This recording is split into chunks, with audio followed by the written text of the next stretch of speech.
First of all, जोंनि CM Hemant Biswa Sharma सारखौ गोसोनिफ्राय हामलायनाय थाबाय ओमफ्राय जोंनि स्पर्ट्स मिनिस्टार बिमल सारखौ आरो जोंनि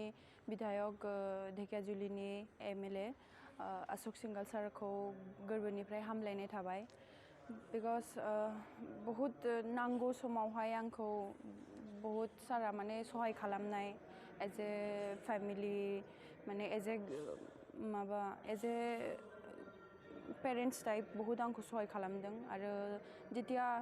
स्टार्टिंआव सारा माबा MLA जाना फैदोंमोन होमबा आंनि खोथाखौ मोनथिनानै सारा आंखौ डाइरेक्ट माने बयनिबो सिगाङावहाय सिनाखि होनाय जादों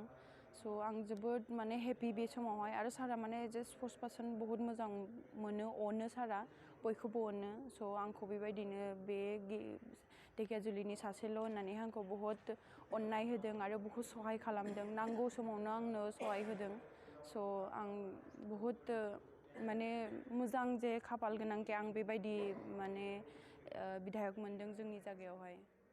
थेंक इउ